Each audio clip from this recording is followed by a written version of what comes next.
Hello everyone, I'm Slaya. Today I'll show you how to generate auto captions in CapCut PC. If you're ready, let's get started.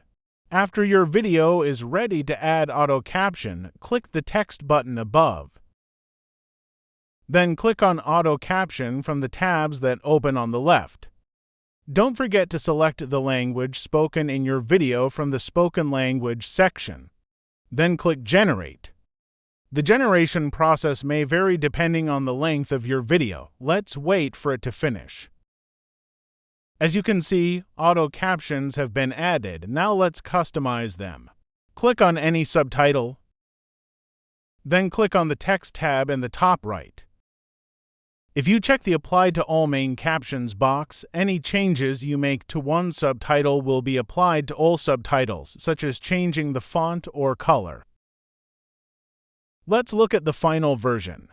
Hi everyone, I'm Slaya. Today I'll show you how to download Yander Simulator to your computer or laptop.